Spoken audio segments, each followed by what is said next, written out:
Madame la maire, monsieur le préfet de police, mes chers collègues, permettez-moi d'abord, au nom de tous mes collègues ici, de condamner ces propos honteux, diffamatoires du groupe communiste, surtout venant d'une ancienne magistrate. Madame la maire, la parole a des limites. Elle est libre, mais elle a des limites quand même. Permettez-moi, et pour revenir au cœur du budget, permettez-moi, et ça n'a rien à voir bien évidemment en ouverture de mon intervention, de saluer Philippe Goujon, le maire du 15e, qui depuis 1984 présente ce budget spécial primitif de la préfecture de police de Paris. Je voudrais, au nom de notre groupe, le remercier. Son analyse et ses conseils ont été précieux pour moi dans l'examen de ce budget. Je voudrais commencer l'analyse du budget par un hommage, bien évidemment, aux forces de police et aux pompiers, car ne l'oublions pas, derrière les chiffres un peu abstraits d'un budget primitif, du budget spécial de la préfecture de police de Paris, il y a des hommes et il y a des femmes qui, chaque jour, risquent leur vie pour la nôtre, dans des conditions particulièrement difficiles, horaires de travail, manque de repos, vie familiale chamboulée, difficulté de se loger, des conditions rendues encore plus difficiles ces derniers temps du fait de la menace terroriste, de l'augmentation générale de la délinquance et des troubles à l'ordre public. Oui, car ces derniers temps, Paris a connu une hausse de la délinquance inquiétante. 2 indicateurs seulement, hors période de confinement: hausse de 2,4% des vols avec violence sans armes, hausse de 60% des cambriolages dits d'établissements commerciaux et de sociétés. La multiplication des règlements de compte entre bandes, les rixes de plus en plus fréquentes, tout comme les agressions homophobes, racistes et antisémites, et cette année l'augmentation significative des vols avec violence orchestrés par des jeunes mineurs isolés en provenance du Maghreb font malheureusement partie de notre quotidien. Je me réjouis d'ailleurs au passage de l'accord signé avec le Maroc. Toujours est-il que ce sentiment d'insécurité des Parisiens existe, qu'il n'est pas seulement un sentiment, mais bien une réalité. Preuve en est, dans nos permanences d'élus, que nous tenons tous, la demande de plus de sécurité est devenue aussi importante que la demande de logement. Et force est de constater que face à cette hausse de l'insécurité, nous avons l'impression que l'État, que le ministère de l'Intérieur cherche encore la meilleure stratégie pour combattre cette insécurité. Je ne reviendrai pas sur les 2 derniers événements, mais reconnaissez, monsieur le préfet, que ce changement de stratégie de gestion des 2 dernières manifestations pose quand même de nombreuses questions.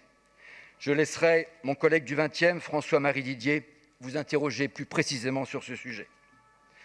Toujours est-il que la réforme tant attendue de la préfecture de police n'est toujours pas au rendez-vous.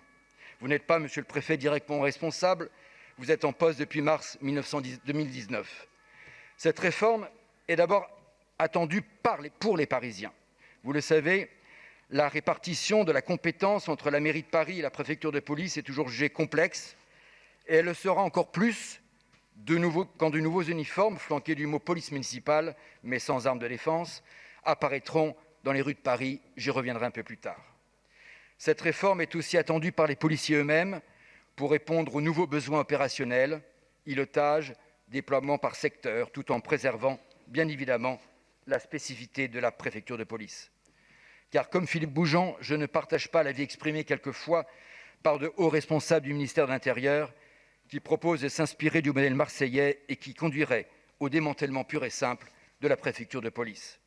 Mais reconnaissez, monsieur le préfet, et pour ne prendre qu'un seul exemple, que la question de la fusion de la DOPC et de la DSPAP peut quand même aujourd'hui se poser. Et la complexité de la lecture du budget de l'APP illustre parfaitement ce besoin de réforme vers plus de simplification et donc de clarté et par conséquence plus d'efficacité. Je n'irai pas jusqu'à reprendre la conclusion récente de la Cour des comptes qui qualifie même ce budget d'instrument opaque et obsolète. Une analyse qui ne doit pas vous laisser indifférent, monsieur le préfet, vous qui venez de cette noble institution. Là aussi, monsieur le préfet, vous n'êtes pas entièrement responsable. Vous avez à votre charge 4 programmes: sécurité civile, service à la population, sécurité sanitaire et bâtimentaire et l'administration générale. Et pour ces 4 programmes, comme vous avez des degrés d'implication différentes, il est de ce fait très difficile d'en tirer une analyse précise. À cela s'ajoute une confusion budgétaire entre le périmètre de la préfecture de police et celui de la zone de sécurité et de défense qui correspond, vous le savez, à une zone régionale. À cela s'ajoutent des conventions ad hoc, vidéoprojection, occupation de l'espace public, mise à disposition immobilière, qui ne sont pas directement comptabilisés dans ce budget primitif et qui ont été examinés d'ailleurs par la commission des finances.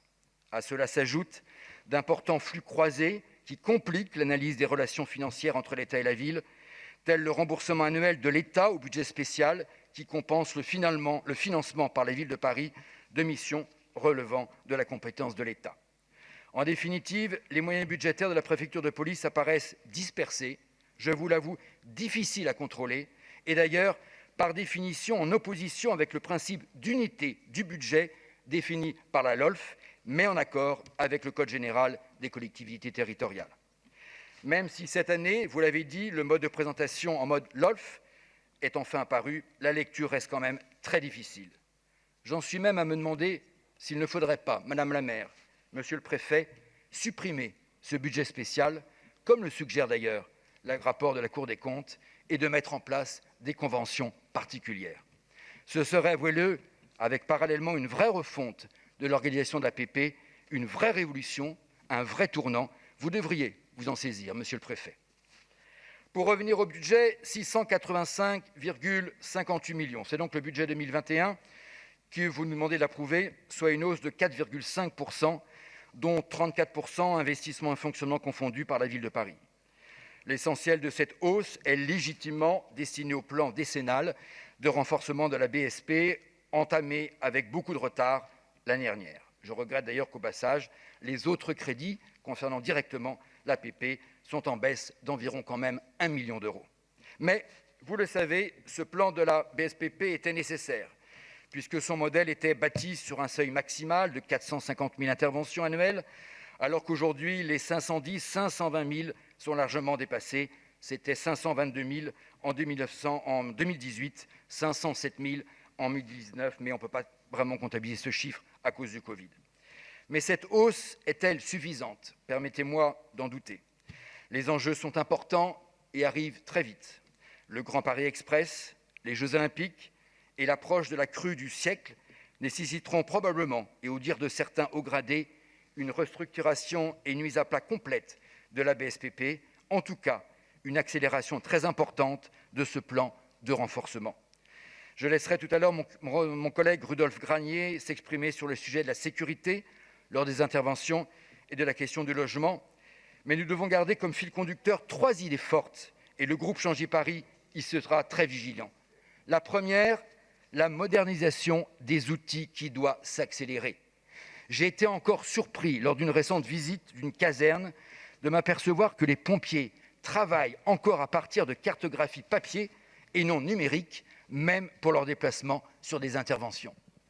Deuxième fil conducteur, l'amélioration de la plateforme commune d'appel d'urgence police-pompier, et surtout l'accélération de son extension avec les autres services d'aide médicale urgente comme le SAMU. Les premiers résultats sont concluants, il faut poursuivre. Le regroupement des centres d'appel 17, 112, 18 et 15 doivent devenir réalité. Cela permettrait de recentrer davantage les pompiers sur ces missions de sécurité civile en laissant à d'autres acteurs les missions à caractère plus social. Aujourd'hui, les sorties de la quinzaine d'associations agréées représentent à peine 2% des interventions globales. Une vraie réorganisation structurelle de l'appel au secours est donc obligatoire. Troisième fil conducteur, le recrutement de nouveaux pompiers. Ces recrutements qui semblaient repartis à la hausse semblent aujourd'hui stagner. La dureté du métier, l'amplitude des horaires et le statut contractuel poussent de nombreux jeunes à chercher des perspectives plus stables. Plus inquiétant, on constate depuis quelque temps des départs de jeunes recrues 1 an à peine après leur arrivée. On ne recrute plus parmi les habitants d'origine d'Île-de-France, mais plutôt parmi des candidats de province. L'une des solutions passe, vous le savez, par une offre gratuite plus importante de logements et par une attribution prioritaire de logements sociaux aux pompiers. C'est déjà le cas de nombreuses mairies d'arrondissement et nous devons le poursuivre et le pérenniser. Enfin, je ne pourrais terminer mon intervention sans bien sûr vous parler de la future police municipale. Quelle déception! Elle aurait pu vous être utile, monsieur le préfet. Au fil des échanges avec monsieur Nicolas Norman, cette création tant attendue par les Parisiens consistera finalement par tout simplement renommer la DPSP actuelle en police municipale sans évolution de leur champ d'action. Déception sur les missions donc, les mêmes que la DPSP actuelle, c'est-à-dire la lutte contre les incivilités. Déception sur les effectifs, on nous annonce 3 400 agents, moins 600 ASS, c'est-à-dire 2 800 agents, alors qu'il en faudrait au moins 5 000 tout de suite, pas la fin de la mandature, tout de suite. Déception également sur le mode d'intervention, il n'y aura pas de numéro d'appel, puisque ces futurs policiers ne seront pas des primo-intervenants. Le pilotage ne sera pas effectué par les maires d'arrondissement, pourtant plus au fait des problèmes des quartiers qu'un centre opérationnel dépendant de l'hôtel de ville central. Déception enfin, car comme le permettrait la future loi, nous aurions souhaité qu'elle fasse partie des expérimentations afin de traiter aussi de la petite délinquance, oui, monsieur Nordman, de la petite délinquance, avec des contrôles d'identité et en pouvant consulter des fichiers de police. Soyez assurés que, comme à l'instar de Brigitte Kuster à l'Assemblée nationale, nous essayerons de faire adopter un maximum d'amendements au Sénat. Déception en fait, enfin, car cette police municipale ne pourra bien évidemment pas s'appuyer sur un nouveau plan et ambitieux de vidéoprotection. Et enfin, déception oui, mais inquiétude surtout, inquiétude sur la formation, Brigitte Kuster en a largement parlé cet après-midi, inquiétude car ces futurs policiers n'auront que comme nouvel équipement avec leurs bâtons de défense et leurs bombes lacrymogènes qu'une caméra piéton. Soyons bien clairs, nous ne voulons pas une police municipale armée pour le seul plaisir d'être armée. Nous la voulons équipée d'armes létales pour pouvoir se protéger et protéger les Parisiens qu'elle défendra. Je crains, monsieur le préfet, que cette future municipale ne vous soit pas d'une grande utilité. Nous en sommes désolés. Nous serons en revanche très vigilants sur la convention de la police municipale entre l'APP et la ville. Je vous remercie. La parole